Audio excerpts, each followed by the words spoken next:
आमचा संस्कार दाखवते. आमचा मला वाटतं उथळपणा त्या ठिकाणी उघडा पडतंय. आम्ही बोलणार नाही, फक्त त्यांना एवढंच म्हणतो की तुम्हाला माहिती आहे का बायलर कोंबडीचं अंड माहिती आहे का नाही तुम्हाला? त्याला बाप असतंय का हो?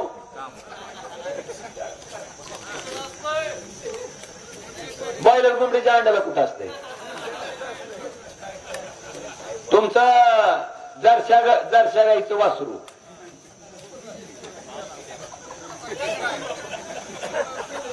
आता ज्याची मानसिकता बॉयलर कोंबडीच्या अंड्यासारखी आहे, जरशा गाईच्या वासरासारखी आहे, त्या बिचाऱ्याला बापाची किंमत मी कशाला सांगून कशाला नाव घेऊ? मला माहिती आहे. मला वाटतं एवढं बाद झालं. आणि त्या तेरणा कारखान्याबद्दल सारखं उठलं की भंगार आहे भंगार आहे. मग तुझी कशाला कुतर होती ती घ्यायला? ती जर भंगार होत तुम्ही पैसे घालून भंगार घेता का? कोण घेतय हो? घेतय का कोण? त्यांना मला थोडं सांगायचंय. तेरणा कारखाना 2007 ला माझ्या ताब्यात आला. 427 कोटीचं कर्ज असणारा कारखाना माझ्या ताब्यात आला. ओमराजेनं चलिवला आणि 427 कोटीपैकी 227 कोटी रुपयाच्या कर्जाची परतफेड केली. लेजरला आहे बघा, लेजरला आहे बघा. आणि तिथं तर सगळंच भांगार होतं. तर मुख्य त्यांनी सांगितलं भाषणात, एकनाथभाई शिंदेनी बोलवलं, अमित देशमुखांना सांगितलं हा कारखाना कोणाला द्यायचा? हा त्याला.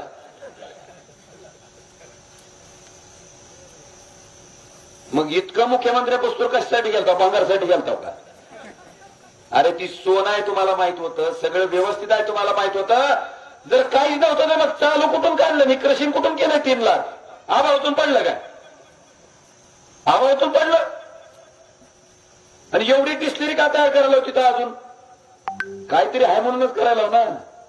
बरं, अशी तर माणसं नाहीत की नुकसान करून व्यवसाय करतील. हमेशा कशाचा विषय असतो?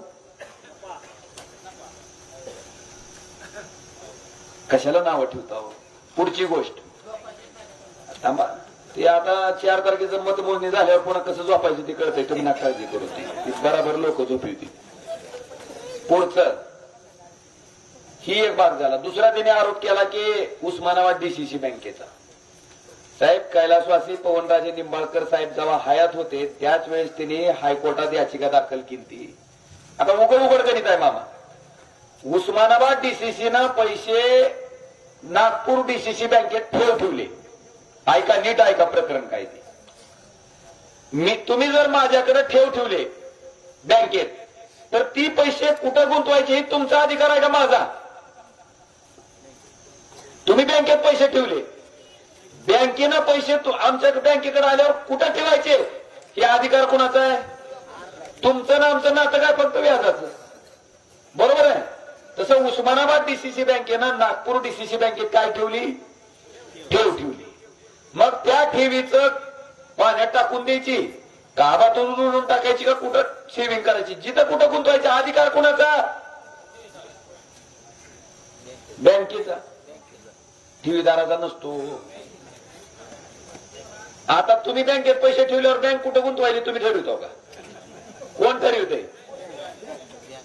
आणि ह्याच्याच आधारे राजेसाहेबांनी प्रकरण दाखल केलं की बाबा आम्ही बँकेत पैसे ठेवले, बँकेनं कुठं गुंतवायचे? कोणी नागपूरनं, ती आमचा संबंध, त्याच्यामुळे आमचे पैसे ठेवलेले आम्हाला द्या.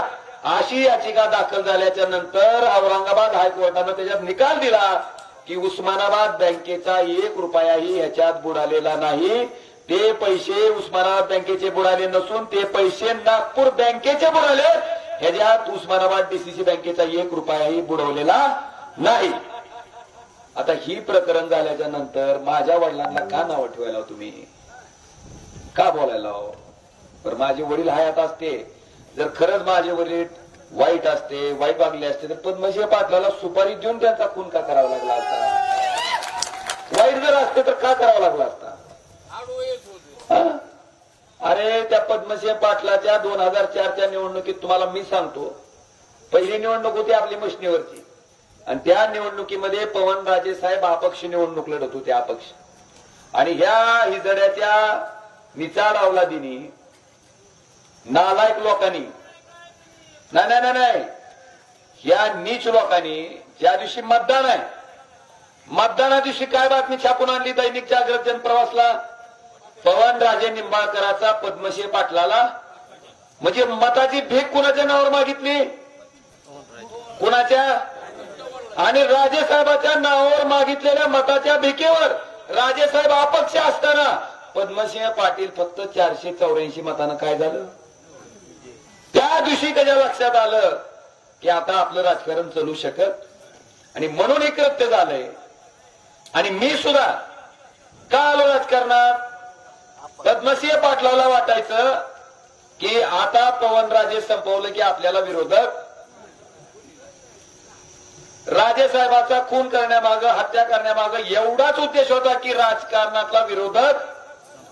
आता मी पवनराजेचं पोरग म्हणून माझं काय कर्तव्य होतं की ज्या कारणामुळं आपल्या वडिलाचा खून झाला ते कारण विरोधी लोकांचं साध्य होऊ द्यायचं नाही. बरोबर आहे. म्हणून वनराजे राजकारणात आला. का आला? शपथ घेतली की एक पवनराजे जरी डॉक्टर पाटील तू संपविला असशील तर त्याच ताकदीचा दुसरा पवनराजे तुझ्या पुरोभा करेल. आणि केला ओमराजेनं ताकदीनं केला. घाबरला नाही. ओमराजे काहीच नव्हता. ओमराजेची ग्रामपंचायत सुद्धा नव्हती सदस्य सुद्धा नव्हता. तिथून इथपर्यंत आलोय.